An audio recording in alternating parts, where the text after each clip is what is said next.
금요 저녁 예배를 다 함께 드리겠습니다. 우리 찬송가 310장 하나님께 드린 다음 말씀을 듣겠습니다. 찬송가 310장입니다. 하나님의 은혜로 있을 데 없는 자 왜 구속하여 주는지 난 알 수 없도다.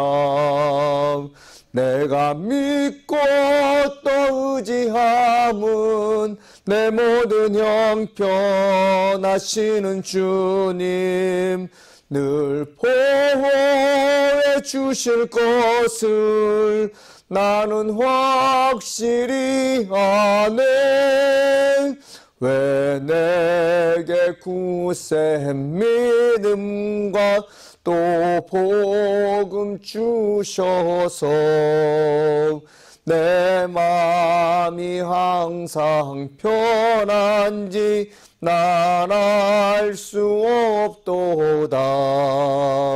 내가 믿고 또 의지함은 내 모든 형편하시는 주님 늘 보호해 주실 것을 나는 확실히 아네.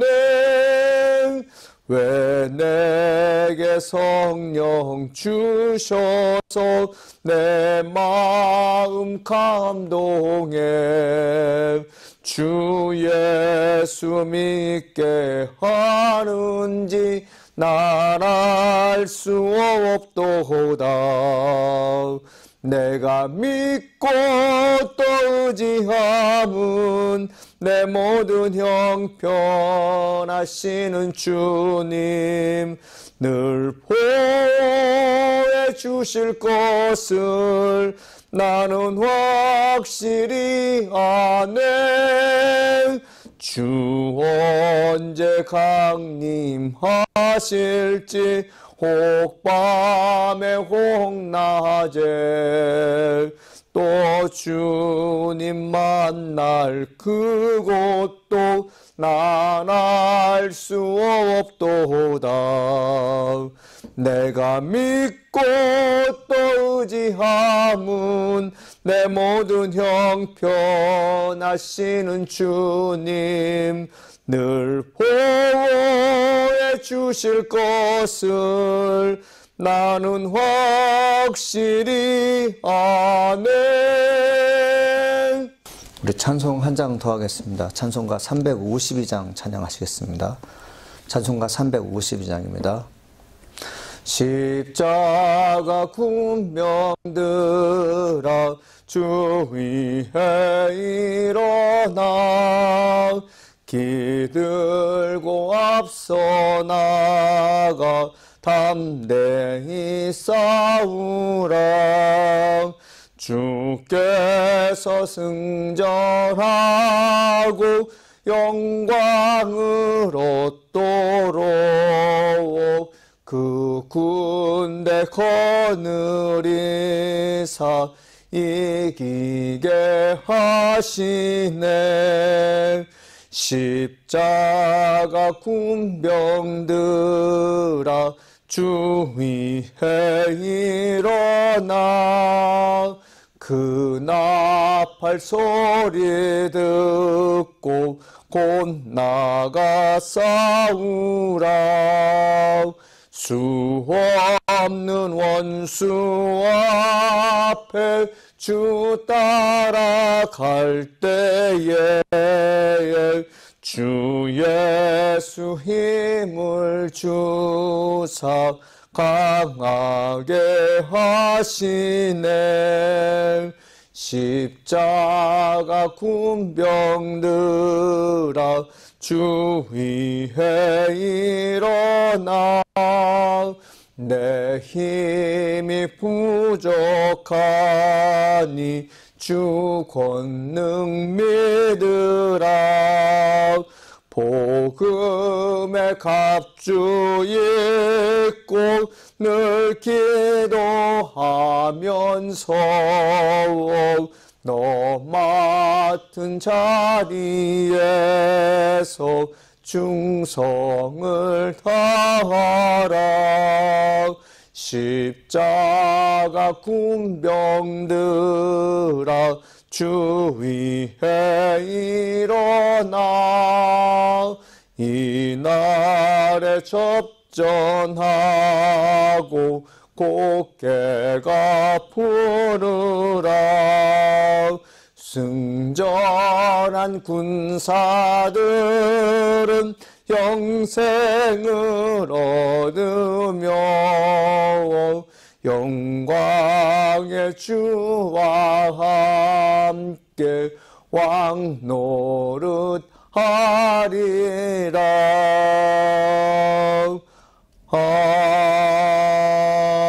아멘. 오늘 우리 주시는 말씀은 야고보서 3장 13절로 18절 말씀드리겠습니다. 야고보서 3장 13절로 18절 말씀입니다. 우리 함께 봉독하겠습니다. 너희 중에 지혜와 총명 있는 자가 누구냐? 그는 선행으로 말미암아 지혜 온유함으로 그 행함을 보일지니라. 그러나 너희 마음속에 독한 시기와 다툼이 있으면 자랑하지 말라. 진리를 거슬려 거짓말하지 말라. 이러한 지혜는 위로부터 내려온 것이 아니요 땅 위의 것이요 정욕의 것이요 귀신의 것이니 시기와 다툼이 있는 곳에는 혼란과 모든 악한 일이 있습니다.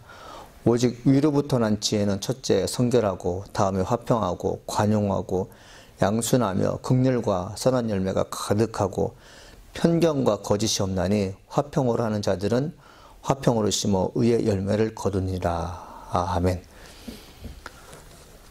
하나님의 사랑이 함께하는 귀한 시간 되길 간절히 소망합니다. 하나님 말씀을 이제 읽으면서 우리 마음속에 와닿는 것들이 있습니다. 와닿는 것이 있다는 것은 무엇일까요?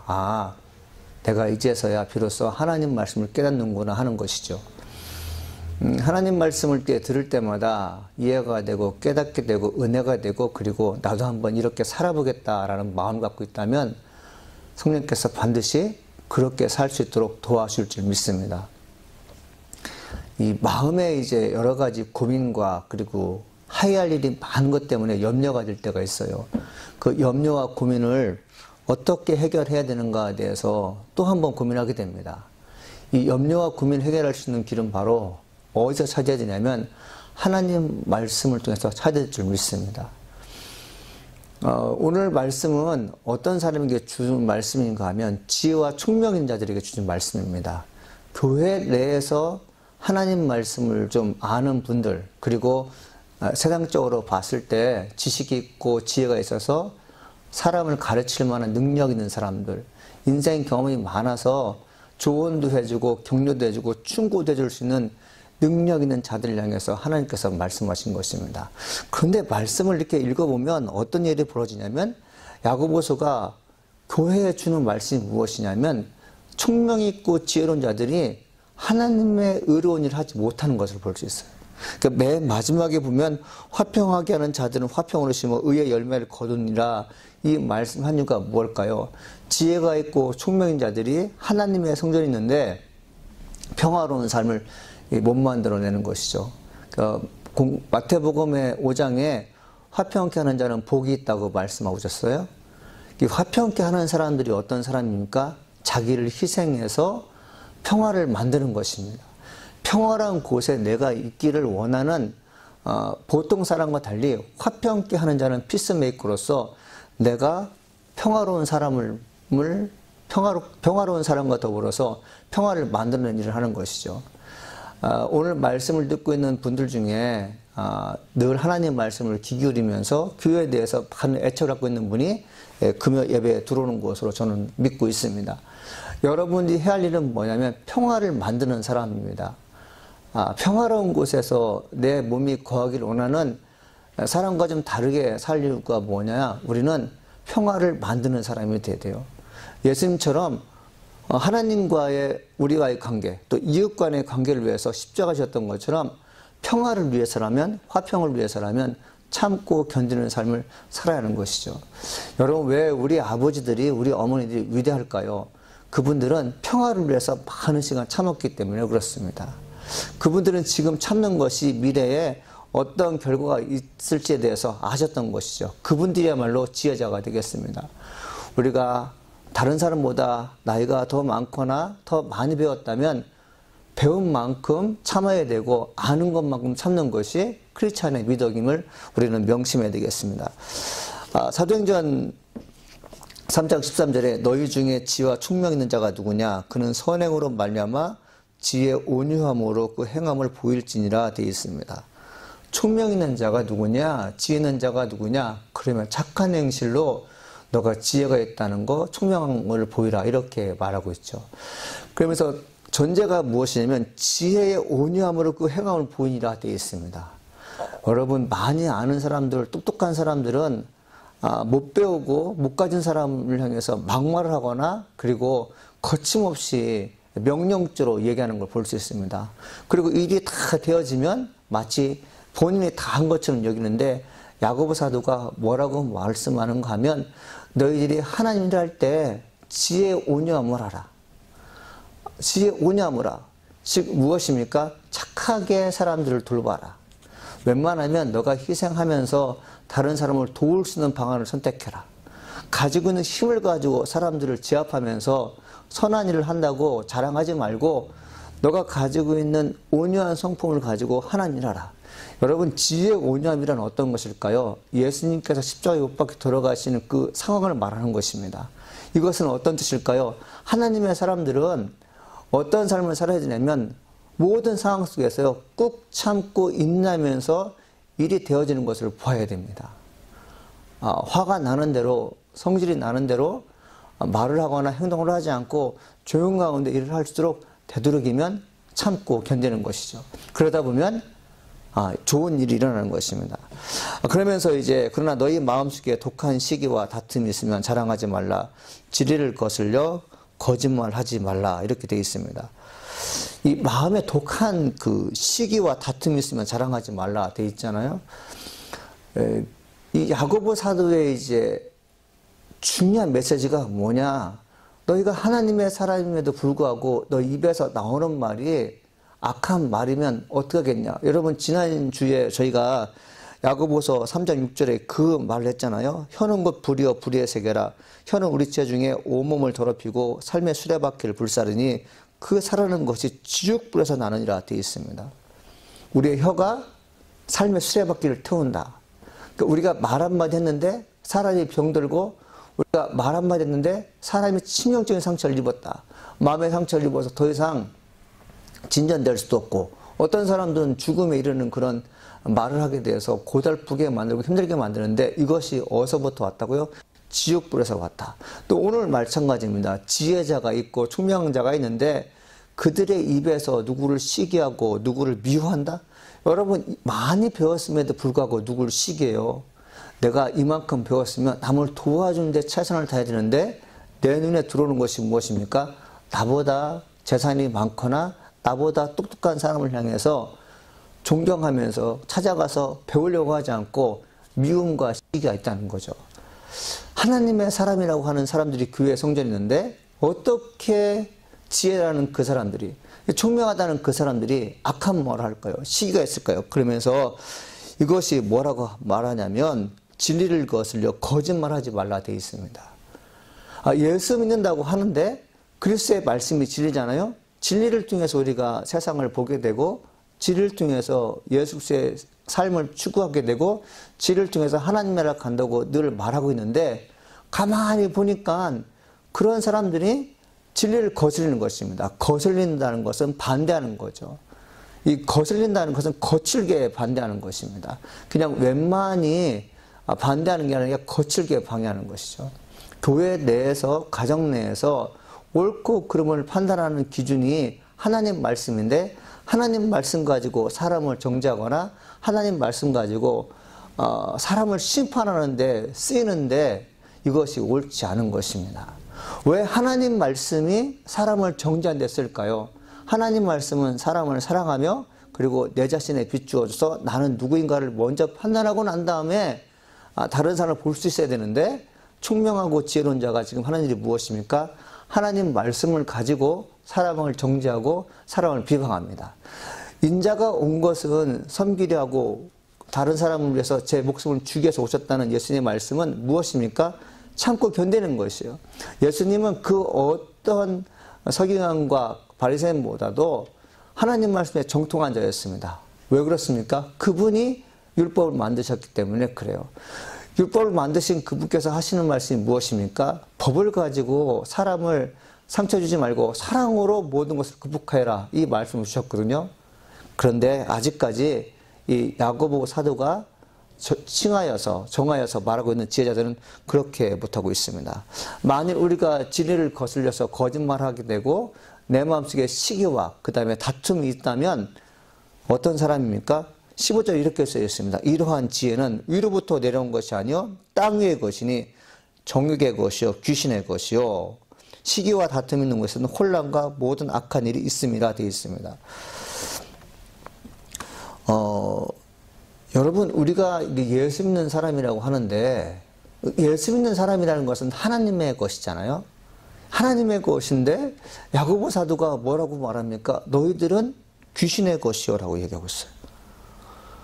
귀신의 것이라는 것은 무엇일까요? 본질상 진노자로서 거짓말하는 것을 아주 능숙하게 하고 사람 속이는 것에 대해서 전혀 부끄러움이 없고 그리고 다른 사람이 내 말을 통해서 기가 죽고 명령에서 굽신거리는 것을 좋아하는 것이 귀신의 본성인데 예수 믿는다고 하는 사람들 중에 그런 사람이 있다는 거죠.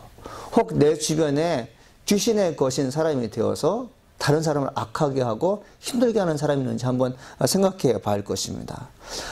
하나님 말씀을 거슬려 방해하는 자들, 교회 성도임에도 불구하고 여호와의 말씀이 상대방을 위로한다는 그 말씀을 까맣게 잊어버린 채 내가 가진 지식과 내가 가진 경험으로 사람을 무시하고 그리고 포악스럽게 한다면 이것은 뭐라고 말하는 것이죠? 위로부터 내려온 것이 아니라 되어 있어요. 하나님께서 지금 말씀하셔서 행동하게 하시는 것이 아니라고 말씀하고 있는 것입니다. 성령의 인도함 받아서 말하는 것이 아니라 뭐라고요? 땅 위의 것이라고 합니다. 정욕의 것이래요. 이 정욕이라는 것이 무엇입니까? 이 정욕이라는 것은 욕심입니다. 원하는 것은 다 갖고 싶은 것이죠.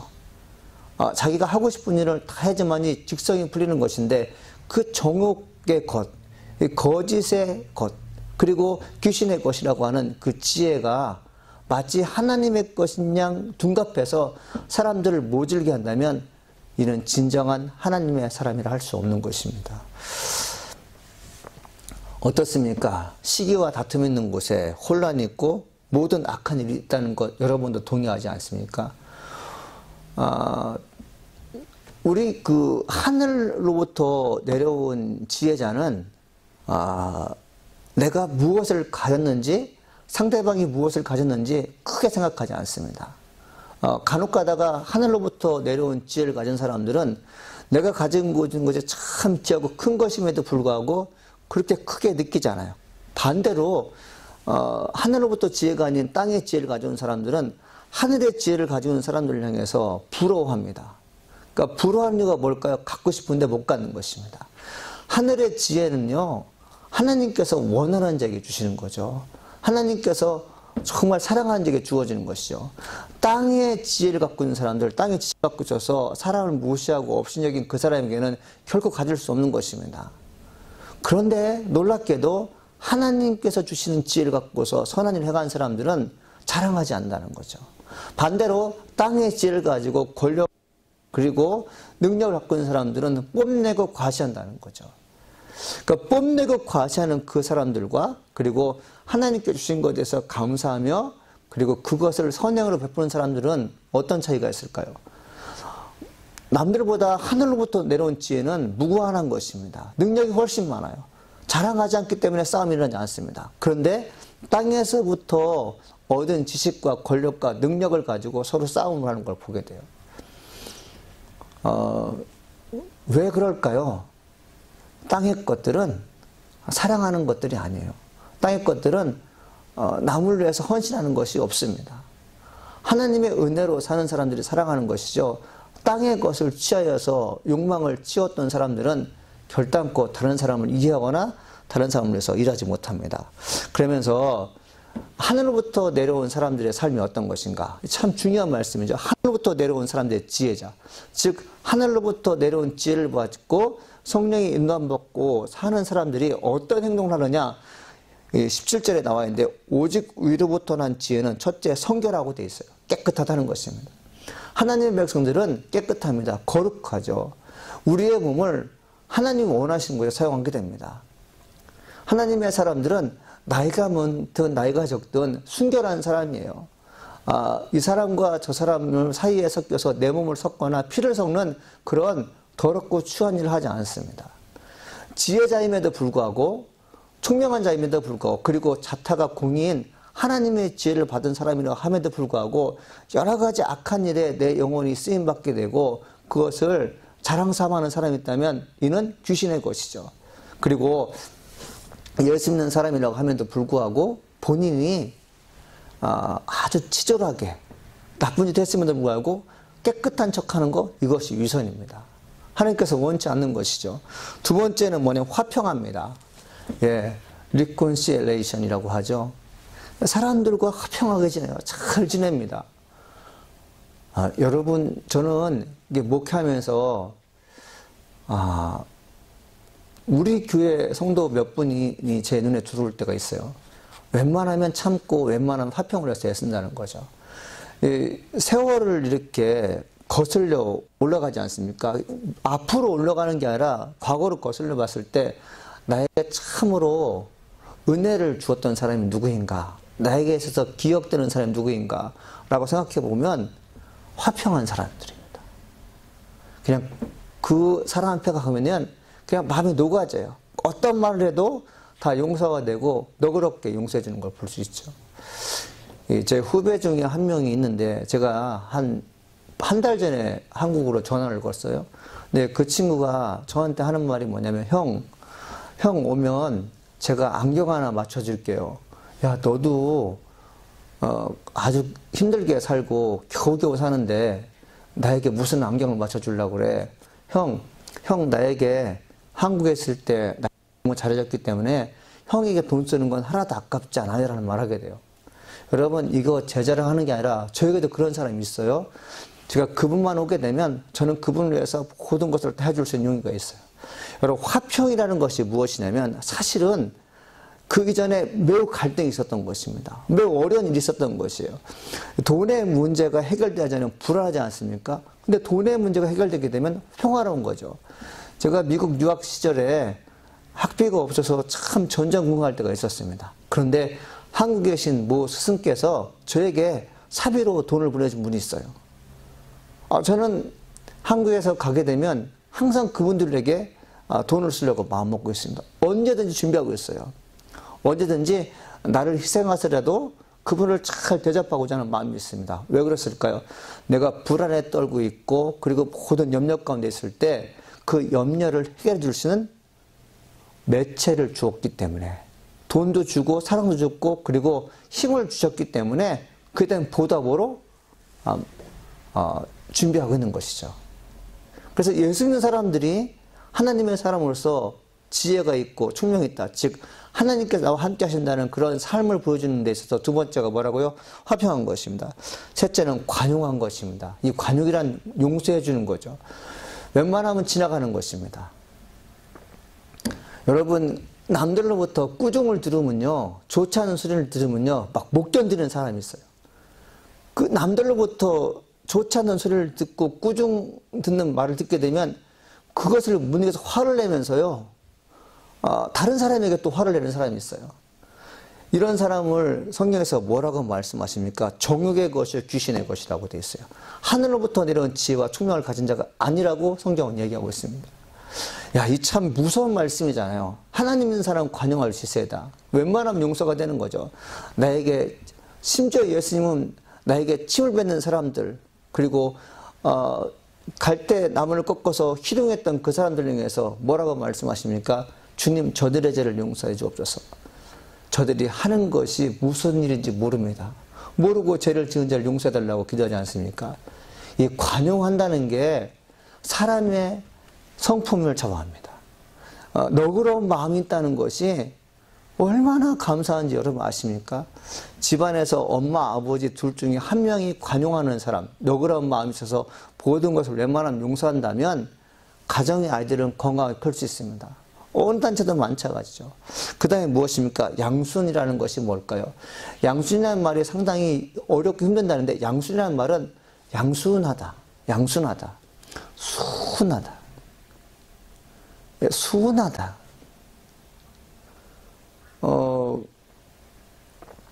성품 자체가 양순한 분이 있어요. 그러나 성경에서 말하는 양순의 사람은 무엇일까요? 예수님을 만나고 난 다음에 양순한 거죠. 악해 보이는 사람도 예수를 만난 후에는요, 바뀌는 걸 볼 수 있어요. 과거에 저 사람이 어떻게 살았는지 다 알고 있는데 훗날 보게 되니까 아주 양순한 모습으로 바뀐 걸 볼 수 있어요. 예전에 제 사촌 동생이 저희 집에 놀러 왔습니다. 저희 집에 이제 놀러 왔는데 동시에 누가 우리 집에 놀러 왔냐면 저와 함께 공부하는 신학생이 놀러 왔어요.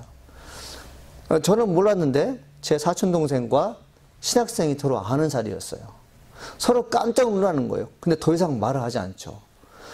나중에 신학을 했던 친구가 들어가고 사촌 동생과 얘기하는데 동생이 저한테 하는 말이 뭐냐면, 형, 제 고등학교 다닐 때 정말 말도 안 되는 게 나쁜 아이였어. 근데 형, 내가 지금 죄를 보는데 내가 꼭 죄인 같아.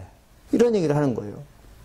그래서 자초지경을 물어봤더니 쟤는 도저히 신학할 나이가 아니었는데 어떻게 저렇게 사람이 바뀌냐는 것이에요. 과거에 내가 더 착했고 신학하는 저 사람이 더 악했는데 지금 저 친구와 나를 비교하면 나는 너무 악해 보이고 착해 보이는 것 같아. 이것입니다. 양순해 보이는 것이요. 순해 보이는 것이요. 여러분, 양순한 사람이 어떤 일을 합니까? 사람을 돌볼 수 있어요. 양순한 사람이 많은 친구가 있습니다. 양순한 사람에게는 뭔가를 맡기고 싶어요. 양순한 사람 앞에서는 사람이 화를 내지 못합니다. 이런 분들이 간절히 소망합니다. 긍휼이죠. 그 다음에 긍휼입니다. 긍휼은 뭘까요? 남을 불쌍히 여기는 것입니다. 여러분의 삶 속에서 남을 불쌍히 여기는 마음이 있다면 이보다 행복하고 아름다운 없는 것이죠. 위로부터 내려오는 지혜자들, 하나님의 총명을 갖고 있는 사람들 인색하면 안 됩니다. 베풀어야 돼요. 남을 용서해주는 마음 플러스 그리고 그들의 필요한 것을 채워주는 사람이 됩니다. 그 다음에 선한 열매가 가득하다고 돼 있어요. 선한 열매가 가득하다. 열매가 가득하니까 풍성한 것이에요. 물질의 부유함 그런 게 아니에요. 마음 자체가 풍요로운 것입니다. 이 몸 자체에 많은 것을 갖고 있어요. 이 마음 자체가 풍요롭고 이 마음 자체가 하나님의 사람들은 죽어도 남습니다. 많은 것을 줄 수 있어요. 그래서 여러분들 우리가 기도할 때 하나님 내가 많은 사람을 사랑할 수 있는 그런 사람 되게 도와주옵소서. 저의 기도 제목이 요즘에 그것입니다. 하나님 사람을 사랑하게 도와주세요. 미워하지 않고 사랑하게 도와주세요. 선한 열매가 가득할 수 있는 그런 사람이 되게 도와주세요. 그러면서 편견과 거짓이 없다고 말하고 있어요. 사람이 나쁠 거야 라고 생각을 하게 되면 쳐다보지 않지 않습니까? 그렇지 않아요. 그러니까 남들이 나빠요 라고 말하면 나도 그 사람 나쁜 사람으로 여깁니다. 그런데 하늘로부터 내려온 지혜를 가진 사람은 그 사람이 왜 나쁜 사람인지 알고 싶어 하고요. 그 사람이 왜 나빠졌는가에 대해서 좋게 접근하려고 합니다. 다른 사람과 더불어 그 사람을 놓고 시시비를 가리는 그런 탁상공문을 하지 않습니다. 웬만하면 찾아가서 좋은 말 하게 돼요. 우리가 하나님의 사람으로서 아주 못된 것이 있는데 한 번 나쁘다고요 낙인 찍는 경우가 있어요. 여러분 그렇지 않습니까? 여러분의 입을 통해서 여러분 마음가 중에 오랫동안 미워한 사람이 어떤 사람입니까? 편견 때문에 그런 거 아니에요? 경험해 보니까 그런 사람이 아닌데 누가 나쁘더라 아니면 한두 번 경험했을 뿐인데 그것 때문에 그 사람을 완전히 정죄하거나 판단해서 더 이상 말도 하지 않고 더 이상 그들과 친교하려고 하지 않습니다. 이것은 뭐라고요? 위로부터 내려온 지혜가 아니라 땅의 지혜이고 귀신의 것이라고 말씀하셨어요. 그리고 믿는 사람은 거짓말하지 않죠. 그러면서 전체적으로 18절에 화평하게 하는 자들은 화평으로 심어 의의 열매를 거두니라. 아멘. 내가 서 있는 곳이 화평의 자리가 될 줄 믿습니다. 사랑하는 여러분, 오늘 여러분의 삶 속에서 하나님의 위로와 평강, 그리고 여러분의 입을 통해서, 여러분의 행을 통해서 좋은 일들이 많이 경험되기를 소망합니다. 주께서 우리에게 말씀하신 명령을 기억하면서 늘 승리하기를 소망해 봅니다. 기도하시겠습니다. 살아계신 하나님 감사합니다. 오늘도 우리에게 말씀하시니 감사드립니다. 우리가 지혜와 총명 있는 자로서 하나님의 지혜를 갖게 하시고 하나님께서 원하시는 선한 일을 할수록 축복하여 주시옵소서. 하나님, 나 때문에 주변이 아름답게 하시고 나 때문에 사람들이 평화롭게 도와주옵시고 나 하나 때문에 많은 사람들이 좋은 일들이 일어나게 도와주옵소서. 우리 이 외에 거짓과 편견과 그리고 하나님 정욕이 열매가 되지 않기를 간절히 소망합니다. 우리가 하고자 하는 그 모든 것들이 주의 뜻 안에서 늘 승리하게 도와주옵소서. 하나님, 우리의 연약함을 주님께 드립니다. 이제는 편견과 그리고 남들을 미워하는 마음 없이 나 하나 때문에 이웃이 은혜로우며 그리고 가정이 정말 행복한 일들이 많이 있게 도와주옵소서. 성도들의 삶들을 축복하여 주옵시고 여호와의 능력으로 소망을 갖는 귀한 하나님 백성 되기를 소망합니다. 예수님의 이름으로 기도합니다. 아멘.